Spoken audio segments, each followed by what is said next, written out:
국제 이슈가 가까워지는 시간 이승원의 월드시사 W 이승원입니다. 국제뉴스의 깊이를 더한 월드시사 W와 함께해 주실 전문가 소개하겠습니다. 먼저 러시아 출신 방송인 에바님 나오셨습니다. 어서 오세요. 안녕하세요. 네, 미국 출신 방송인 카메론님 나오셨습니다. 어서 오세요. 안녕하세요. 네, 그리고 오늘도 임상훈 인문결연구소 소장님 나와주셨습니다. 어서 오세요. 안녕하십니까. 마지막으로 김학균 신영증권 리서치센터장님 나오셨습니다. 어서 오세요. 네, 안녕하십니까. 러시아 우크라이나 전쟁 이래 우크라이나의 최대 반격이 있었습니다. 일주일째 러시아 본토를 공격하고 있죠. 현지 시간 13일 저녁 젤렌스키 대통령은 74개 마을을 우크라이나가 점령했다고 발표하기도 했죠. 지금 현재 상황이 궁금합니다. 뭔가 반전이 일어나고 있는 것은 아닌가 이런 관측도 나오는데요. 네, 그러니까 그 쿠르스크 주의 그쪽이잖아요. 그러니까 이게 어디냐면은 이제 그 우크라이나 지도를 이렇게 놓고 보자면 흔히 우리가 많이 얘기하는 곳이 이제 돈바스 지역 아니겠습니까? 거기 오른쪽에 있는. 그렇죠. 네네. 오른쪽. 그러니까 러시아와 국경을 접하고 있는 돈바스 지역이라고 하는 곳. 그쪽보다 약간 위쪽에 있는 마을인데, 그러니까 쿠르스크는 이제 주 이름이고 이제 조그마한 마을이죠. 근데 조그마하다고 하지만 사실은 서울의 반 정도 크기니까 뭐 작다면 작은 건데 크다면 또 굉장히 큰 거죠. 수천 명의 이제 기동대가 급습을 해가지고 이제 통과를 한 건데 네. 이게 사실 우크라이나 입장에서도 그렇지만 러시아 입장에서도 굉장히 좀 깜짝 놀랄 일이었던 것이죠. 사실은 전쟁이 시작된 이후로 처음에 러시아가 이제 그 키이우를 점령하려고 이제 그렇게 했다가 이게 잘 안 되면서 이제 그 돈바스 지역을 밀고 올라가는 그런 그 전략을 바꾸지 않았습니까? 네, 주로 이제 동부와 남부 쪽을 그렇죠. 주요 남부 공격했죠. 쪽으로 네. 이렇게 했는데 그러니까 지금 그 문제가 되는 그 지역은 쿠르스크주 그쪽은 러시아도 신경을 크게 안 썼다는 네. 것이죠. 왜냐하면 그 지역이 우크라이나가 그쪽으로 가리라는 생각은 못했던 것이고 그리고 그 지역이 사실은 지뢰도 좀 묻혀 있었고 근데 사람들이 그 군인들도 그렇게 많이 안 있던 곳이라는 것이죠. 그러니까 최근에 지뢰를 좀 걷는 그런 작업을 러시아에서 했던 거죠. 왜냐하면 자신들도 건너와야 되니까 지뢰를 제거해야 건너오는데 그 틈을 이용을 해서 이제 그쪽으로 들어간 것이었고 네. 어떻게 보면 굉장히 기습 공격이었던 거죠. 네. 그러니까 러시아 입장에서는 돈바스 지역에 집중을 하고 있다 허를 찔린 것이고 이게 우크라이나가 이제 전략적으로 왜냐하면은 계속 무기를 달라 이제 서방 측에 요구를 하는데 언제까지 계속 그 서방 측도 지칠 거 아닙니까? 그러니까는 봐라 우리 이렇게 싸우고 있다, 우리 이렇게 하고 있는데 도와주지 되지 않겠느냐 그런 차원에서 이제 그 뭔가를 보여주기 위한 그런 어떤 회심의 어떤 카드였는데 그것이 현재까지는 뭐 나름 성공적으로 성공을 했다고 봐야죠. 성공을 네. 했다고 봐야 되는데 그래서 이제 그 러시아 병력이 그쪽으로 이동을 지금 하는 것 같아요. 근데 사실 시간이 꽤 지났잖아요. 그렇죠. 지난 6일부터 시작이 그렇습니다. 됐는데 네. 그런 걸로 봐서 러시아가 이 군을 동원하는 데 있어서 그렇게 쉽지는 않다. 이런 거는 우리가 이제 좀 짐작을 할 수가 있는 것이고 어쨌든 지금 러시아군이 그쪽으로 이동을 하고 있는 것은 맞다. 네. 좀 두고 봐야죠. 그러니까 지난 6일 공격이 시작됐고 저희가 녹화하는 기준으로 지금 일주일째 계속 이어지고 있는데요. 그래서 이제 푸틴이 말 그대로 허를 찔렸다고 생각해서인지 지난 7일, 9일, 10일 연달아서 직접 회의를 주재를 그렇죠. 했어요. 그래서 네. 강력한 언어들이 나오고 있는데 이렇다면 이제 우크라이나는 빨리 이렇게 해가지고 어떤 식으로든 협상을 좀 하겠다라는 건데 러시아 입장에서는 혹은 푸틴 입장에서는 이럴수록 협상이 더 어려워져. 약간 뭐 이런 겁니까? 어떻게 되는 걸까요? 사실 그 전쟁과 관련해서 이제 그 협상을 하려고 하면은 러시아 네. 측이 지금까지 주장을 했던 거는 현재의 전장 상태 그대로 그러니까 왜냐하면 러시아는 그 돈바스 지역을 많이 점령을 했으니까. 그렇죠. 네. 그러니까 이 상태로 협상을 해야 된다라는 입장인 반면에 우크라이나는 이제 젤렌스키 대통령 절대 안 된다 되죠. 이제 그런 입장 아니었습니까? 그런데 지금 그 쿠르스크 그 주를 약간이지만 점령을 했단 말이죠. 네. 그렇기 때문에 러시아 입장에서도 지금 상태로 협상을 하자라는 말이 이제 못 나오게 된 거예요. 상황이. 젤렌스키 대통령은 뭐 그런 전략 결국은 그것 때문에 그런 기동대를 이제 보내는 투입해서. 그리고 이번에 좀 특이한 것이 원래 그 육군 보병이 이제 들어갈 때는 과거 전쟁 보통 보면 포병이 먼저 포사격을 하고 그 지원 속에서 이제 육군이 들어가잖아요. 네. 근데 이번에는 특이하게 드론 공격을 막 쏟아붓고 그다음에 이제 보병이 들어가는 어떻게 보면 좀 보기 드문 그런 전략 그러니까 군사 전략 차원으로도 좀 보기 드문 네. 그런 그 모습이었다 이제 그런 것들도 있어요. 요즘은 사실 어느 전장에서 드론을 빼놓고는 설명하기 좀 그러니까요. 힘들어진 예, 그런 핵심이 된것 상황이기도 합니다. 네. 지난주 월요일 블랙 먼데이를 지나 지금은 세계 증시가 다소 안정세를 보이는 듯합니다. 하지만 여러 전쟁, 미국 대선 등 하반기에 남은 변수가 참 많죠. 앞으로 세계 경제가 어떤 방향으로 흘러갈지 불안하고 또 궁금합니다. 그래서 오늘 다시 김학균 센터장님을 모셨는데요. 오늘 이슈 W 주제는 미국발 경기 침체 공포, 숨죽이는 아시아입니다.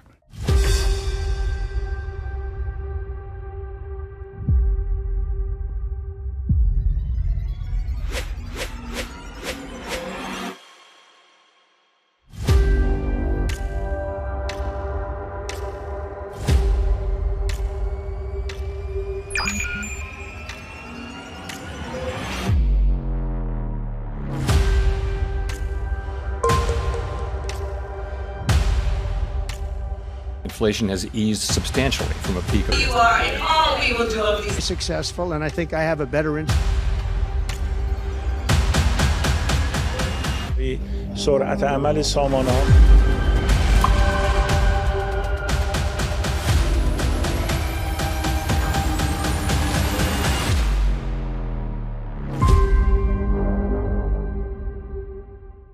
여기서 혹시 주식 투자하시는 분이 좀 있으실까요? 하시고 에바 씨는 안 하시고 저도 안 하고. 소장님 안 하시고. 네. 하세요? 센터님은 개인 정보인가요? 이거 여쭤보면 안 되는 거예요? 업계에 계셔서? 저희 애널리스트는 투자를 못하게 되어 있어요. 못하게 되어 있어요? 아예요? 예, 간접 투자 펀드 같은 것만 합니다. 아, 그렇군요. 미국 네. 주식을 하세요? 한국 주식을 하세요? 둘 다 해요. 둘 다. 그러시군요. 네. 어떻게 뭐 괜찮습니까, 기분이? 아주 좋아요. 아주 좋아요. 지금 주가 떨어져서 네. 약간 할인가로 사는 그런 느낌이 들어서. 할인가로 산다. 예. 최근에 많이 애누리. 사셨어요? 예. 그래서 떨어지면서 많이 사고 그러면 그러는 지난 그 5일 블랙 먼데이라고 불렀던 그날 네. 그쯤 사신 거예요, 혹시? 너무 구체적인가 질문이? 샀어요. 네. 아. 근데 제가 원래 그 배당급을 좀 집중해서 투자하고 있으니까 네. 사실 주가가 떨어지면 사실 배당률이 올라가는 거잖아요. 제가 내가 냈던 만큼 그 퍼센티지 안에서는 더 많이 돌아오는 거잖아요. 네. 뭐 어느 정도 주가 떨어지는 게 좋죠. 뭐 그래서 뭐 집값은 떨어질 때 사는 거잖아요. 네네. 올라갈 때를 파는 거잖아요. 네네. 근데 신기하게 주가가 떨어질 때는 사람들이 팔고 올라갈 때는 사는 거잖아요. 여러 가지 투자 전략이 있잖아요. 냉정하게 판단을 하셨군요. 그래서 네, 제가 뭐 장기적으로 생각할 때는 개인적으로 뭐 조금이라도 살 수 있으면 사람들이 사는 게 좋다고 해서 네, 잘 많이 어쩐지 샀어요. 아까 카메론 씨 들어올 때 오늘 표정이 유독 좋았어요. 네, 맞아요. 엄청 제가 여러 번 밝아가지고. 봤는데 오늘 표정이 좋더라고. 네, 알겠습니다. 센터장님, 사실 이제 저희가 이제 주식 얘기, 뭐 경제 얘기를 쭉 할 텐데 지난 일주일 정말 바쁘셨을 것 같은데 어떻게 보내셨습니까? 네, 뭐 주가가 떨어지면 언론 같은 데서 뭐 검은 금요일, 검은 화요일, 실은 일주일 내내 검은자가 붙는데 네. 8월 5일은 정말 뭐 블랙 먼데이라고 불려도 될 정도로 그랬죠. 하루에 코스피가 8% 조정을 받았고요. 일본 니케이 지수는 뭐 12%나 떨어졌기 맞습니다. 때문에 네. 뭐 아무튼 뭐 주가라고 하는 게 늘 올랐다 떨어졌다 하는데 8월 5일의 변동성은 조금 유별났던 것 같습니다. 네. 사실 코로나 팬데믹 이후에 이제 네. 최대 폭락이라고 하는데 네. 그러면 그 이후에 대한 뭐 해석도 들어보니까 뭔가 여러 가지가 있는 것 같더라고요. 뭐 미국 경기 침체 우려다, 아니면은 엔캐리 트레이드 자금 청산 때문이다, 뭐 네. 여러 가지 그런 해석들이 있는데 센터장님께서 보실 때는 네. 뭐가 맞는 걸까요? 아유, 뭐 왜 이렇게 정답은 된 걸까요? 뭐 이런 것들이 다 이 한꺼번에 작용을 했으리라고 보는데, 근데 주가는 8월 5일 날 급락을 했습니다만은 약간은 이제 지진, 뭐 일본도 그렇습니다만은 큰 지진 나기 전에 전조가 있다 그러잖아요. 네네. 조금 전조가 있었던 것 같아요. 8월 5일 날 글로벌 증시가 그야말로 폭삭 내려앉았는데 엔비디아라고 하는 어떻게 보면 이제 뭐 인공지능의 혁신을 이끄는 그런 어떤 주도주는 한 7월 중순부터 계속 이제 떨어지고 있었습니다. 네. 어떻게 보면 인공지능 버블론 뭐 이런 것들에 대한 우려가 투영되고 있었고 또 7월 31일 날은 일본이 금리를 올렸습니다. 그랬죠. 어. 네. 그리고 8월 5일 급락하기 직전 주말인 8월 2일 날 미국의 고용 지표가 나쁘게 나왔습니다. 그때 이제 미국 시장이 많이 떨어졌는데 지금 엔캐리 트레이드라고 이제 말씀하신 캐리 트레이드가 뭐냐면 돈을 빌리기 쉬운 곳에서 그런데 금리가 아주 낮은 곳에서 빌려서 수익률이 높은 곳에 투자하는 행위가 캐리 트레이드고요. 일반적으로 전 세계에서 금리가 제일 낮은 나라가 일본이니까 네. 일본 엔으로 차입해서 다른 나라 통화로 바꿔서 투자하는 행태를 엔캐리 트레이드라고 하는데 네. 근데 이게 실은 뭐 사실 명확한 수치로 잡히는 건 없습니다. 통계가 뭐 이렇게 잡기 어렵기 때문에 개념적인 값인데 근데 이제 엔캐리 트레이드의 잣대로 최근에 금융시장을 해석하면 좀 잘 맞아 떨어지는 게 엔캐리 트레이드는 일본에서 빌려서 차입하기 가장 좋은 데가 일본이고요. 수익률이 높은 곳으로 돈이 가는데 뭐 그런 나라는 명백하게 미국이었죠. 네. 예, 미국 주식 성과도 좋았고 미국의 금리도 굉장히 높았거든요. 그래서 엔캐리 트레이드라고 하는 잣대로 보면 일본에서 빌려서 미국에 투자하는데 일본 은행이 금리를 올리니까 일본에서 돈을 빌리는 코스트가 굉장히 높아졌습니다. 네. 또 미국에 투자를 하는데 미국의 AI 버블론이 대두가 되고 또 고용지표가 나빠지니까 돈을 빌리는 쪽이나 투자하는 쪽에서 동시에 문제가 발생하면서 나타났던 것이 8월 5일에 주가 급락이었던 것 같고요.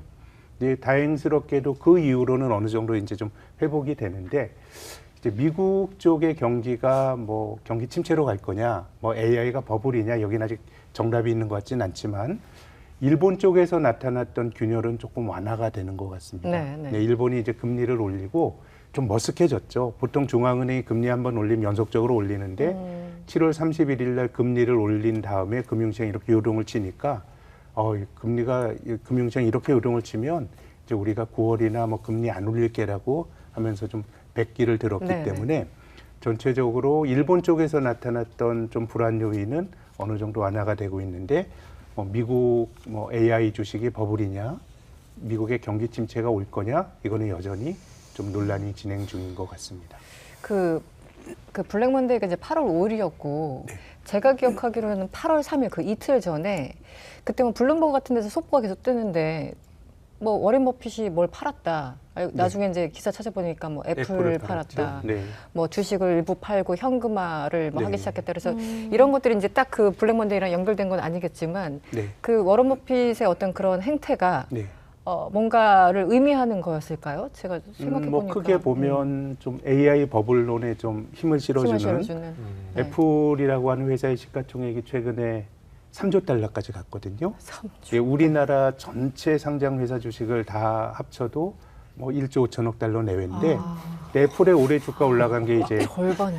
AI 관련 주식 스토리로 이제 올라갔기 때문에 네. 워렌 버핏이 최근에 주식을 팔았다는 이야기는 아니고 이제 크게 투자하는 사람들은 3개월에 한 번씩 네네. 주식을 사고 판 내역을 공시하도록 되어 있거든요. 분기별. 예, 네. 4월부터 6월까지 이제 워렌 버핏이 이 애플의 2대 주주였거든요. 워렌 버핏이 투자하는 버크셔 해서웨이라고 하는 워렌 버핏이 대주주인 회사가 네. 이제 버크셔 해서웨이를 통해서 애플이 투자를 하는데 이제 애플의 2대 주주였다가 주식을 뭐 엄청나게 팔았기 때문에 이제 이게 우리가 알게 된 게 8월 초니까 전체적으로 뭐 투자의 대가인 워렌 버핏도 팔았으니까 AI 주식에 거품이 있는 거 아니야? 사람들이 그렇게 생각했을 개연성은 있죠. 이번 커먼 고릴 쇼 때요. 뭐 특히 아시아는 많이 흔들렸잖아요. 네. 그 정도 아시아는 규모가 작은가요? 뭐 그 정도는 미국 경제 영향을 받아서 이렇게 흔들렸다는 게 좀 그러니까요. 근데 결코 작진 않습니다. 실은 한국 시장만 많이 떨어졌다 그러면은 뭐 굉장히 상대적으로 작은 경제나 주식 시장이 흔들렸다 말할 수 있는데 지금 일본 시장의 시가총액이 사실상 미국 다음입니다. 이제 유럽 시가총액을 다 합친 유로넥스트나 아니면 중국 상하이, 일본 도쿄 증시가 비슷비슷하거든요. 근데 이제 일본 시장이 한 12% 밀렸으니까 이게 뭐 작은 시장이 바람에 휘날렸다 이렇게 말하기는 힘들 것 같고 제 생각에는 뭔가 기계의 힘이 작동하는 것 같습니다. 이제 뭔가 프로그램 알고리즘 매매라든가 아니면 이제 ETF라고 하는 상장 지수 펀드가 상당히 기계적으로 주식을 사는 겁니다. 예컨대 뭐 ETF에 투자하는 건 한 시장을 사는 거거든요. 어떤 기업 하나하나를 골라가지고 저평가됐으니까 주식을 산다가 아니고 그냥 ETF로 돈이 들어오면 기계적으로 주식을 사니까 이제 지금까지는 상장지수 펀드로 돈이 계속 들어오다 보니까 저는 엔비디아를 비롯한 미국의 기술주가 많이 올랐던 이유도 그냥 돈이 들어오니까 기계적으로 비싸더라도 사니까 올라갔던 건데 뭔가 좀 반대의 힘이 작동을 했던 게 아닌가. 그래서 저는 이것은 꼭 아시아 시장의 문제라기보다는 뭔가 사람들이 통제하기 힘든 힘이 좀 작동한 게 아니면은 이렇게 주가 지수가 뭐 여러 가지 걱정이 있다고 하더라도 일본 시장이 12% 떨어지고 대만이 11% 떨어지고 한국이 8% 떨어진 거는 저는 설명하기가 좀 힘들지 않을까 생각합니다. 그러면 계속 그 알고리즘이나 어떤 기계적인 힘에 의존하는 그 경향성이 네. 시간이 지날수록 앞으로 더 높아질 것 같은데요. 네. 이게 좋은 건가요? 나쁜 건가요? 어쨌든 안전하게 뭘 하려고 해서 그 알고리즘이나 기계에 의존하는 걸 텐데 시스템을 네. 그렇게 구축해 놨을 텐데 이번 상황을 보면은 이게 좋은 것만은 아니네 뭐 이런. 그럼요. 돈이 들어오면은 당연히 좋고요. 네. 이제 기계로 투자하는 행태를 뭐 패시브 투자 이렇게 얘기를 하는데요. 패시브 ETF 투자. 같은 게 대표적이에요. 돈이 들어오면 시장을 전체적으로 사는 거거든요. 근데 사람이 한 종목 한 종목을 살 수가 없으니까 네, 네. 패시브 투자 자체가 상당히 이제 좀 소극적. 프로그래밍 된 매매거든요. 그러니까 이제 돈이 계속 들어올 때는 올라가는 힘으로 작동을 했는데 만약에 이제 사람들이 주식에 대한 선호가 바뀌어서 돈이 빠져나간다 그러면 상당히 주식이 우리가 직관적으로 볼 땐 싸더라도 그냥 기계적으로 계속 파는 힘이 작동할 수는 있는데 예, 지금까지는 이제 우리가 돈이 들어오는 것만 십수년간 봐왔거든요. 그래서 이제 만약에 돈의 흐름이 바뀌게 될 경우에는 뭔가 또 통제하지 못하는 힘이 작동할 수 있지 않을까라는 생각을 이번에 하게 됐습니다. 이제 그 AI 거품론 요즘 네. 뭐 경제 섹션 뉴스를 보면은 심심치 않게 나오고 있어요. 뭐 그러면서 이제 예전에 닷컴 버블을 떠올리게 한다 여러 가지 얘기들 어떻게 보세요? 저는 뭐 거품론이 아니고 이런 신산업은 거품을 필요악으로 한다고 생각합니다. 네. 우리가 닷컴 버블 때 생각하면 1999년, 2000년도에 닷컴 주식을 샀던 사람들은 아마 포털이 야후나 네. 라이코스나 엠파스 같은 회사들이 인터넷 세상에 어떻게 보면 이제 주역이 될 거라고 생각했잖아요. 근데 이제 글로벌하게는 그 구글이 됐고 한국은 네이버가 됐는데 구글과 네이버는 닷컴 버블이 있을 때 아예 상장도 안 됐습니다. 그래요. 그럼 이제 사람들이 아주 똑똑해가지고 경제적 자원이 엠파스나 이런 라이코스로 가는 게 아니고 구글과 네이버로 가면 좋은데 네. 이건 사실 결과론이고 알 수가 없어요. 그래서 신성장 산업이 클 때는 뭔가 사람들에게 꿈이나 희망을 심어주면서 경제적 자원이 그쪽으로 많이 들어가고 네. 그 중에 살아남은 한두 개 기업이 생태계를 바꾸는 거거든요. 그래서 저는 정확하게 뭐 AI 주식들이 지금 버블이냐. 사실 버블이라고 하더라도 버블이 언제 터질지는 알 수가 없어요. 얼마나 부풀어 올린 다음에 터질지는 우리가 알 수는 없지만은 뭔가 이것이 이제 버블이 아니고서는 새로운 산업이 크긴 어렵기 때문에 뭔가 이제 투자할 때는 신산업은 결국은 닷컴 주식을 샀던 사람들은 시간 지나면 우리가 인터넷에서 편지도 쓰고 쇼핑도 컴퓨터에서 하고 음악도 컴퓨터에 듣는 세상을 꿈꿨는데 그 판단은 맞았잖아요. 그렇지만 그 주역이 달라진 거죠. 네. 그렇기 때문에 저는 상당히 버블로 볼 수 있는 그런 요인들이 많은 것 같고 이거는 이것 자체가 이제 미국식의 자본주의가 돌아가는 중요한 메커니즘 중에 하나라고 봅니다. 어쨌든 새로운 사업이 등장하거나 산업 어떤 전환의 시기에 이 버블이라는 건 불가피하다 혹은 필요하기다 이렇게 볼 수 있겠군요. 그렇습니다. 네. 그래서 사람들의 믿음이 이제 꺾이게 되면 그런 주식들은 많이 조정을 받을 수가 있죠. 네. 여기 잠깐 카메론 씨한테 질문을 드리고 싶은데 네. 바이든 행정부의 지표를 보면 뭐 인플레이션이나 물가 이런 것들이 꽤 많이 잡히고 있다라는 느낌은 있는데 네. 경제 그 여론조사를 딱 하면 바이든은 굉장히 성적이 안 좋잖아요.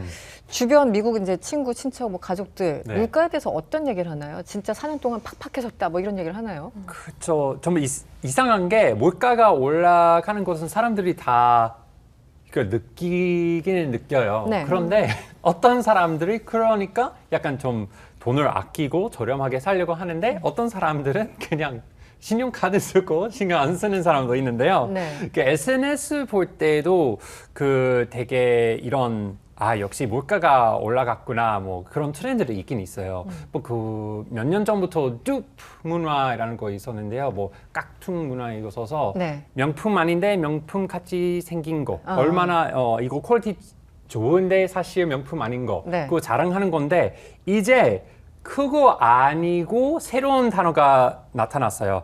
Under consumption goal이라고 해서 consumption goal은 뭐 소비, 뭐 자본주의 뭐 네네. 그런 거잖아요. Under consumption goal이면 과잉 소비 아니고 그 반대예요. 약간 되도록 안 쓰는 아무것도 안 쓰게 하는 거예요. 그래서 이제 소비를 거의 제로로 만들겠다. 뭐 네. 약간 그래서 이제 사람들이 SNS에서 뭐 이런 예쁜 거 있는데 나는 대신에 나는 그냥 DIY로 이런 것을 만들었다. 그래서 저런 것을 많이 자랑하는 것 같아요. 그래서 콘텐츠만 봐도 사람들이 이제 이런 명품으로 이제 자랑하는 거 아니고 나는 똑똑하니까 이렇게 돈 아꼈다. 알뜰 소비한다? 네, 그런 경향 좀 있는 것 같아요. 그게 이제 어쨌든 뭐 내 주머니에 들어오는 돈도 별로 없는 것 같고 물가는 올라가고 여러 가지 이제 피부로 느끼는 게 안 좋으니까 그런 트렌드도 생기는 것 같다. 이런 말씀을 좀 해주시는 거죠. 맞아요. 네네. 이제 그 다른 전략으로 사람들이 자랑하려고 하는 것 같아요. 그런 거. 네. 조금 살기 어려워졌다고 미국인들도 네. 지난 10여 년 동안 미국 경제가 글로벌 경제에서 비교적 가장 잘 나가는 경제였지만 미국 사람들도 좀 살기가 어려워졌다고 느끼는 것이 제가 올 봄에 이제 미국에 출장을 갔더니 네. 팁이 최저가 20%입니다. 예, 저녁을 먹고 20% 맞아요. 네. 주면 조금 섭섭하다고 이렇게 막 더 안 팁 주나. 너무 올라갔더라고요. 근데 사실 네. 서비스업 노동자가 노동조합이 있는 것도 아니고 어떻게 보면 한국처럼 고정 월급을 받기보단 팁으로 먹고 사는 거거든요. 근데 이제 그게 이제 20%가 됐다라고 하는 거는 굉장히 이제 뭔가 살기가 힘들어졌다는 것이고요. 네. 심지어는 이 커피 체인점을 가도 거긴 사실 팁을 줄 이유가 없잖아요. 서비스를 안 해주죠. 서비스 안 하고 가서 받는 건데 맞아요.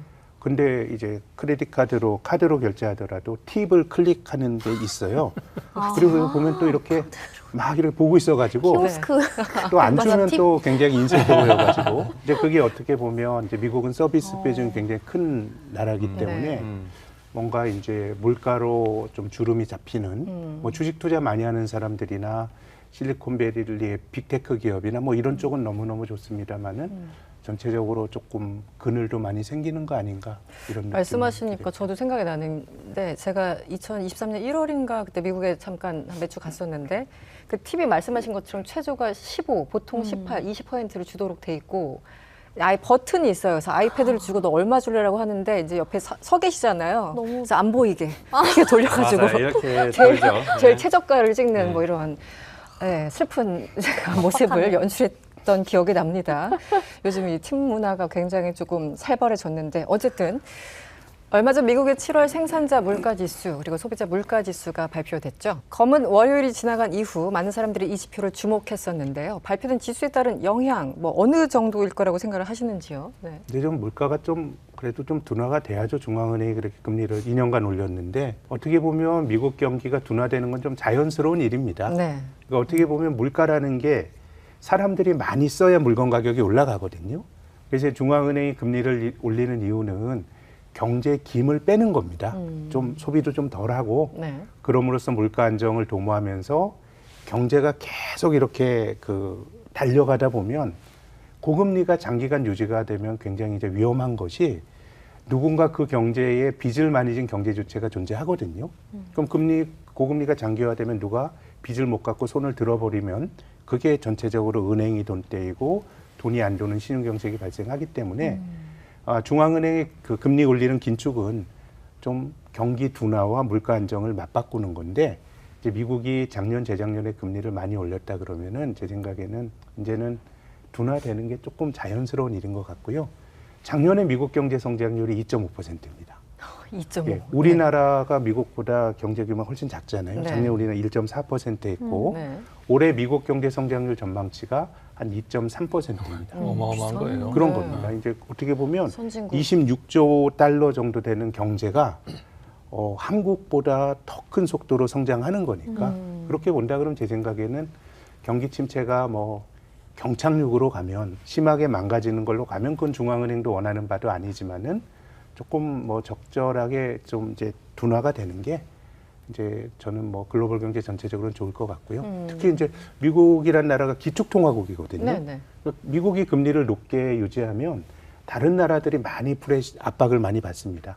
우리나라만 하더라도 한국의 내수가 엉망인데 미국보다 금리가 낮으니까 금리를 못 낮추잖아요. 그렇죠. 그래서 이제 좀 미국 경기가 둔화가 되면서 미국의 중앙은행인 연방준비제도가 금리를 좀 낮출 여력이 만들어지면 그게 전체적인 글로벌 경제 균형을 위해서는 필요한 것 같고 다만 이제 경제라는 게 꼭 중앙은행의 계획대로 안 되거든요.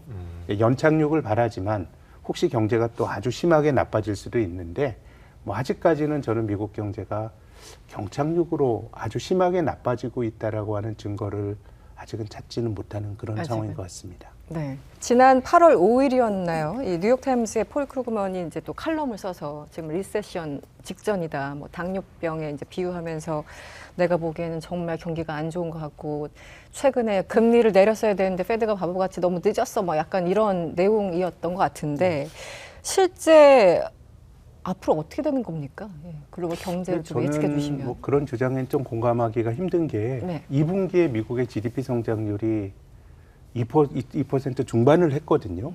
그렇게 본다 그러면 미국은 오히려 경제가 좀 연준이 금리 올린 거에 비하면은 너무 좀 잘 버티는 거 아닌가. 네. 저는 그 이유는 바이든 행정부가 재정 지출을 너무 많이 쓰니까 한쪽에서 중앙은행 금리 올리는데 정부는 돈을 많이 쓰니까 경제가 이제 둔화가 되지는 않는 것 같고요. 그렇게 본다 그럼 저는 이제 뭐 약간 금리를 올린 효과가 시차를 두고 나타나니까 내년 정도에도 미국이 2%대 성장을 할까?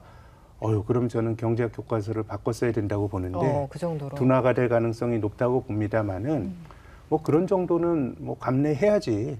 이게 뭐 또 주가가 떨어지니까 금리를 한꺼번에 0.50%포인트 낮춰야 된다는 주장도 나오고 하는데 저는 그건 좀 욕심이라고 봅니다. 경제가 다 네. 사이클이 있고 둔화되는 거에서는 또 고통이 있고 하는 건데 그거는 전 중앙은행에 대한 무리한 요구라고 무리한 요구다.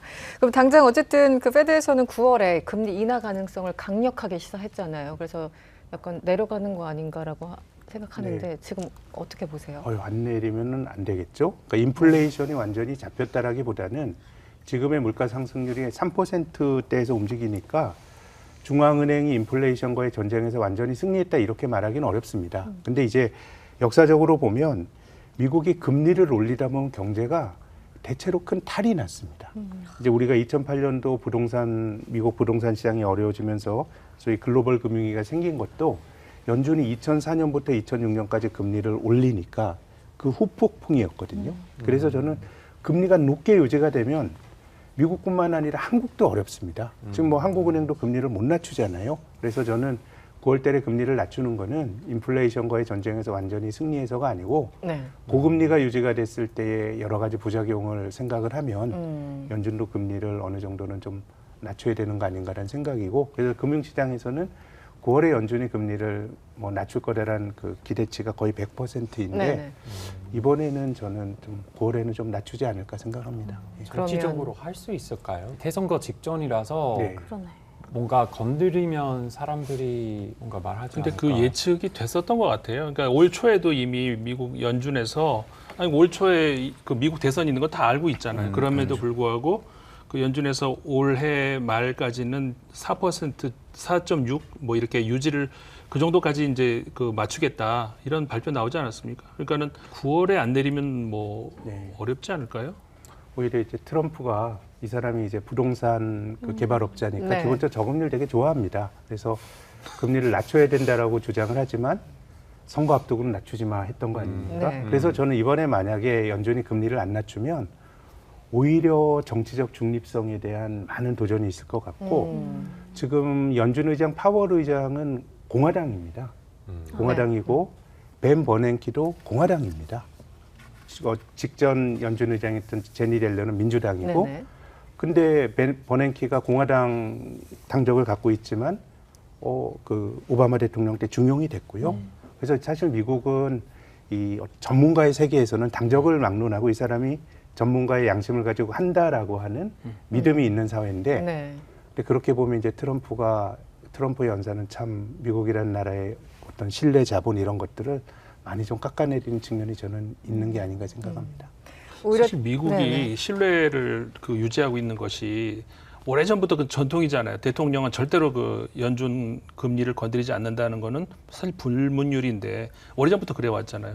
근데 미국 대통령이 금리를 건드린다는 건 금시초문이 어떻습니까? 그런 옛날에 닉슨 때 한번 예, 닉슨 때에 이제 연준 의장이 굉장히 이제 정치에 굴복을 했었죠. 그래서 인플레이션이 있음에도 불구하고 돈을 막 풀고 또 닉슨 행정부의 뭐 재무부 장관으로 가기도 하고 해가지고 70년대에 이제 정치적 중립을 중앙은행이 지키지 못한 게 인플레이션이 장기화됐다라고 하는 일종의 학습 효과가 있기 때문에 앞서서 이 앨런 그린스펀이라는 사람이 네네. 한 20년간 연방준비제도 의장을 했는데 이 사람은 골수 공화당이에요. 닉슨 행정부 들어가기도 했는데 뭐 클린턴 행정부나 이런 데서 이제 중용이 됐기 때문에 이런 불문율이 좀 유지가 되다가 지금 이제 트럼프가 들어와서는 조금 뭔가 좀 막하는 듯한 네, 그런 네. 느낌이 듭니다. 네. 네. 이게 참 얄궂은 게 그냥 저 혼자 지나가면서 생각했던 건데 트럼프가 그 말을 해서 페드는 더 금리를 인하할 수밖에 없는 상황이 됐고 뭔가 화가 나서 0.25 내릴 걸 한 0.5쯤 내리지 않을까 이런 상황은 어떨까요? 금리를 안 내리는 게 정치적으로 부담을 많이 가진 상황이 된 것 같고요. 그렇죠. 네. 예, 근데 0.50% 내리는 거는 조금 너무 과한 거 심한가요? 아닌가? 예, 뭐 죄송합니다. 주식하는 사람들에게만 사실 좋은 일을 시켜주는 건데 네. 너무 중앙은행의 결정이 좀 자산시장에 발목 잡혀 있는 거 아닌가라는 생각은 좀 많이 드네요. 그 한국의 작년 아까 말씀해 주셨던 것 같은데 작년 그 경제 성장률이 1.4%대라고 하시고 또 이제 이번에는 수출이 잘 돼서 좀 성장률이 이제 올라간 네. 것 같은데 근데 살기가 너무 힘들거든요. 물가도 참 사과 막 이런 게 너무 비싸 뭐 이러니까. 수출 굉장히 좋았다고 하잖아요. 네. 그게 제 주머니는 비어 있어요. 남의 맞아요. 나라 얘기처럼. 누구 주머니에 들어갔을까요? 누구 주머니 들어? 이런 의도가 아니었는데 한번 반도체와 궁금하긴 합니다. 자동차 회사를 하든가 아니면 그 회사의 직원으로 있는 좋은 이 중산층 노동자로 산다 그러면 고급 노동자로 산다 그러면 수출 회복의 수혜가 이제 있는데요. 이제 국민 경제를 분해해 보면 이제 수출을 빼면 민간 소비 그리고 민간 소비는 우리가 많이 쓰는 거잖아요. 자영업자분들 경기 영향적인 민간 소비고 두 번째 내수를 구성하는 항목이 투자입니다. 투자는 공장 짓고 하게 되면 고용 같은 데 영향을 주잖아요.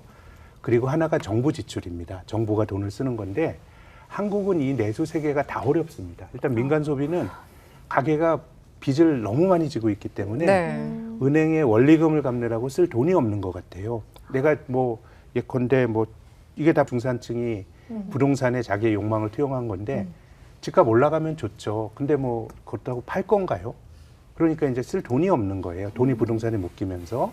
두 번째 기업의 투자는 한국의 기업은 전 세계에서 가장 왕성하게 투자하는데 근데 문제는 한국 땅에서 하는 게 아니고 미국에 투자하기로 한 게 100조니까 기업은 투자하지만 여기 한국 땅의 고용 효과 이런 건 굉장히 약한 것 같고 네.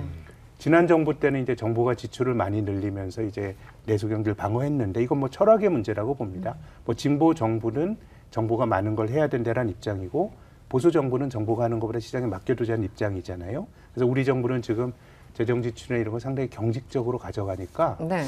이게 지금 뭐 내수가 별로 좋아질 기미가 없는 것 같고 근데 돌이켜 보면 지난 10년이 그랬습니다. 혹시 뭐 체감적으로 생활인으로서 뭐 살기 좋아진다라는 느낌을 별로 받지 못하셨잖아요. 늘 항상 어렵죠. 예, 네. 그러다 보니까 맞아. 뭔가 내수는 구조적인 정체로 이제 온 거고 단지 이제 수출이 잘 되면은 전체 성장률은 좋아지지만 그 안에 있는 내수 항목들은 대정체이기 때문에 저는 한국은 이 지표 경기와 우리가 생활인으로서 느낀 체감 경기가 구조적인 괴리에 있는 나라라고 생각합니다.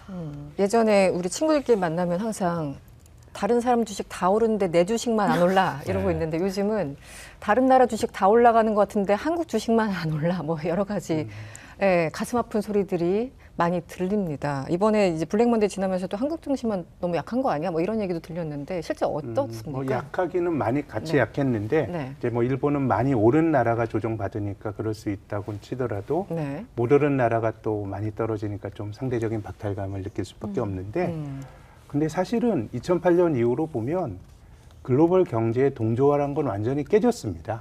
미국은 압도적으로 잘 나가고 미국 옆에 있는 뭐 일본이라든가 인도 정도만 제외하면 실은 어려운 나라들이 굉장히 많아졌고요. 우리가 이제 미국의 잣대로 세상을 보면은 한국이 상당히 좀 어려운데 제 생각에는 지난 10년은 미국만 좋고 네. 예, 나머지가 상당히 많은 나라들이 어려움을 겪은 그런 지난 10년 저는 한국에 아닌가 살아요. 생각합니다. 예. 갑자기 박수를. 좋겠다. 네. 그래서 제가 센터장님을 뵌 지가 조금 됐는데 그동안 많은 게 변했어요. 그 중에 하나가 미국의 대선 후보가 바뀌었습니다. 네. 시사 방송에서 배팅을 언급하기는 좀 그렇습니다만 어쨌든 언론에서 자주 언급이 되니까 저희도 슬쩍 발을 올려보겠습니다.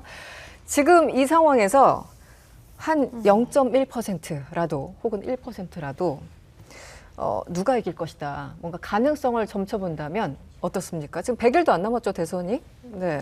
지난번에 왔을 때 아직 바이든 대통령이 맞아요. 출마하고 있었잖아요. 그때만 해도 바이든 후보였군요. 바이든이었으니까. 그때만 해도. 개인적으로 생각했을 때는 바이든이 출마하고 있었으면은 무조건 트럼프 이긴다고 생각했는데 네. 오. 이제 확 바뀌었으니까 분위기가. 5대5 아닐까 생각했는데 사실 미국 사람으로서 진짜 반반이긴 해요. 원래 트럼프를 지지하는 사람도 있었고 또 지난번에 이렇게 말했던 거 사실 해리스에 대해서 많이 알지는 않아요. 많이 몰라요 아직도. 카메론님이 모르면 다 모르는 거예요. 왜냐면 그렇죠. 미국에서 오신 분이 맞아요. 내 말은 그 말이에요. 그러니까 네. 미국 국민들도 네. 해리스에 잘 대해서 모르는구나. 약간 이미지는 알아요. 이름은 알아요. 근데 뭐 했는지 약간 구체적으로 잘 몰라요. 네. 그건 좋은 점도 있을 수도 있거든요. 왜냐면 트럼프는 이제 뭐 이미 몇십 알아서. 년 전부터 사람들이 이렇게 계속 너무 오랫동안 봐왔어. 뭐 오랫동안 이런. 봤으니까 트럼프 싫어하는 사람 많은데 반대로 해리스는 야, 네가 뭐 했어? 지금 뭐 4년 동안 뭐 부통령으로서 뭐 했는데 성과가 뭐야? 성과는 뭐냐? 뭐 그렇게 생각하는 사람도 있으니까 진짜 5대5인 것 같아요. 뉴 페이스라서 좋은 점도 있고 성과를 모르겠어서 안 좋은 점도 있고 그래서 5대5라고 말씀하셨는데 맞아요. 다시 질문 드릴게요. 오케이. 0.1%라도 어느 쪽에 가능성이 있는지 집요하게 다시 질문을 드리면 네. 요즘 막 언론 분위기도 있고 트럼프의 지지자들이 좀 더 중성도가 있다고 높다. 하지 않아요? 충성도. 충성도 높다고 결집도. 생각하긴 해요. 예. 그래서 트럼프가 트럼프. 여전히 이길 가능성이 조금 더 있다. 조금 더 있지 않을까? 알겠습니다. 네, 이게 이제 생각해요. 박제해놓고 트럼프다. 네. 평론가가 나오면 자꾸 점을 치라 그러잖아요. 그렇죠. 근데 굉장히 못된 질문이에요. 이게 제일 재밌죠. 평론가는 점을 치는 사람은 아니고 다만 이제 합리적인 분석을 통해서 가능성을 얘기하는 거고 틀리면 틀릴 수 있는 건데 네. 틀린 거 갖고는 비난하면 안 되는 겁니다. 아, 근데 네, 알겠습니다. 그렇게 생각한 이유만 알려드리면 되는 거죠. 그러니까 지금 그 변명이 아니고 굉장히 길었어요. 설명이. 너무 네. 길었나요? 네, 네. 그러니까 그 바이든 대통령이 후보로 있을 때는 실제로 제가 모든 줄을 다 계산을 해서 해봤었어요. 물론 그 앞으로 대선에서 표가 어디로 갈지는 알 수가 없죠. 하지만 지금의 여론조사 추이를 봤을 때 여기서는 지금의 여론조사로는 누가 이긴다. 이 주에서는 여론조사로 누가 이긴다. 이걸 전부 더했을 때 바이든이 지는 걸로 나왔어요. 항상. 예전에 바이든 때. 바이든 때. 네. 특히 바이든, 트럼프가 모두 이거는 죽었다 깨어나도 안 바뀌는 그런 주 같은 경우에는 뭐 셀 필요도 없는데 경합주, 스윙 스테이트라고 하는 그 주에서도 계속 지는 걸로 나왔는데 해리스로 바뀐 다음에 특히 가장 최근 여론조사를 보면은 어디 딱 세 군데만 저는 짚어드릴게요. 펜실베이니아하고 위스콘신하고 미시간. 세 군데만 보시면 돼요. 다른 데 볼 필요 없어요. 경합주 중에 경합주. 네. 이 세 군데에서 바이든이 지고 있었는데 네. 해리스로 바뀐 다음에 해리스가 역전시켰어요. 최근 여론조사에서는 해리스가 이기는 걸로 나와요. 그러니까는 현재 여론조사를 놓고 이 선거인단 수를 계산을 했을 때 해리스가 신승한다. 네. 그러니까 신승. 완전히 차이 나게 이기는 거 아니고 약간의 차이로 해리스가 이기는 것. 특히 이제 그 해리스 측 입장에서는 고무적인 것은 네. 젊은 층, 그러니까 아까 말씀드렸던 세 개의 주, 그 경합주에서의 젊은 층에서의 지지율이 13%포인트가 확 바뀌었어요. 그러니까는 과거에 바이든 대통령 당시에는 두 자리나. 지고 있던 것이 네. 지금은 해리스 후보가 이긴다는 말이죠. 근데 이 차이가 13% 포인트 차이가 나요. 젊은 층에서. 네. 이런 걸로 봤을 때 이 대세는 분명히 그쪽으로 가고 있다. 물론 앞으로 어떻게 될지 몰라요. 모르는데 이런 합리적 그 분석을 통해서 봤을 때는 당장 알겠습니다. 내일 대선이 투표가. 열린다. 그러면 해리스가 이긴다. 이렇게 라고 얘기할 수 있습니다. 관측을 근데 과연 하시는군요. 그 여론 조사를 믿을 수 있을까 좀. 그래서 클린턴 그 출마했을 때도 우리 또 그것도 2016년에 아픔들을 다 맞아요. 겪고 있어서 그렇죠. 이제 네. 그 요즘에 여론조사가 미국뿐만 아니라 한국도 그렇고 점점 좀 믿기가 어려운 그런 그런 측면은 것도 있기는 있죠. 있어요. 네, 근데 알겠습니다. 그래서 더더군다나 미국은 전국 단위의 여론조사는 볼 필요가 없어요. 그거는 아무 필요가 없는 것이고 그래서 쪼개서 주 단위로 봤을 때 그나마 가장 예측할 수 있는 것은 그거 아니고는 정말 그 소위 말해서 샤이 트럼프니 뭐 히든 옛날에 히든 바이든 뭐 이렇게 되면 진짜 알 방법이 없죠. 네. 하지만 일단 경합수로 봤을 때 예, 네. 합리적 수준에서 예상할 수 있는 것은 거기까지다. 알겠습니다. 센터장님, 요즘 제가 뭐 이것저것 뭐 유튜브도 들어보고 전문가들 의견도 들어보고 읽고 하는데 늘 진행자들이 똑같은 질문을 하는 것 같아요. 그래서 해리스가 되는 게 우리나라에 좋아요? 트럼프가 되는 게 우리나라에 좋아요? 아까 경제만 봤을 때. 데자뷰 같아요. 어디선가. 그리고 이제 어떤 분은 그럼 대답을 그래도 해리스가 유리하다. 민주당이 유리하다. 정확히는 뭐 그래도 공화당이 유리하다. 어떤 분은 플러스 마이너스 계산해 봤더니 중립이다. 뭐 이런 대답까지 제가 들은 것 같아요. 그래서 결론은 제가 못 내렸어요. 도대체 네. 어떤 쪽이 되는 게 우리 경제에 좋은지, 그게 뭐 주식이 됐든 금융시장이 됐든 뭐가 됐든 뭐 금리 문제 다 포함해서 이거 한 2시간 정도 대답을 하셔야 되겠지만 짧게 대답을 해도 뭐 정답을 못 드릴 것 같습니다. 네. 글쎄요, 제 생각에는 뭐 장단점이 있는 것 같아요. 그런데 트럼프가 된다 그러면 뭐 미중 간의 갈등이 당장에 해결되긴 어렵지만 바이든 행정부는 뭐 가치 외교잖아요. 네. 인권도 손대고 막 하니까 장사꾼인 트럼프가 들어와서 뭐 관세를 내가 뭐 받아들일게라 그러면 제 생각에는 미중 간의 갈등은 개념적으로 조금 완화가 될 여지도 있는 거 아닌가라는 오히려 네. 생각이 들고요. 뭐 전체적으로 보면 저는 뭐 공화당이나 민주당이나 좀 비겁하다고 생각해요. 민주당이 돈을 많이 쓴 건 그대로 정체성에 맞는 건데, 네. 근데 바이든 행정부에서 증세는 못 하잖아요. 세금을 더 걷는 거. 또 돈이 뭐 하늘에서 나오는 게 아닌 건데, 그렇게 본다 그러면 저는 트럼프는 감세를 해주겠다라고 하는 게 좀 재정에 좀 주름을 잡을 것 같고, 해리스가 되면은 뭐 바이든 때처럼 돈을 계속 쓰겠지만 정말 증세에 대해서 뭔가 결기를 가질 거냐라 그러면 장기적으로 보면 제 생각엔 미국의 재정에서 파생이 될 여러 가지 문제들이 나오지 않을까. 그래서 저는 조금 걱정을 하는 편입니다.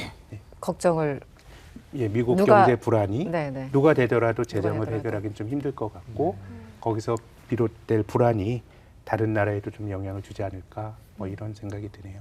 네, 미국 대선이 어쩔 수 없이 우리 경제에 많은 영향을 미칩니다. 민주당 후보가 되든 공화당 후보가 되든 우리 경제에 분명히 영향이 있겠죠. 그러나 아주 긍정적인 미래만이 보이는 것 같지는 않습니다. 우리 경제가 과연 준비가 돼 있는지 재점검할 시기가 아닌가 싶습니다.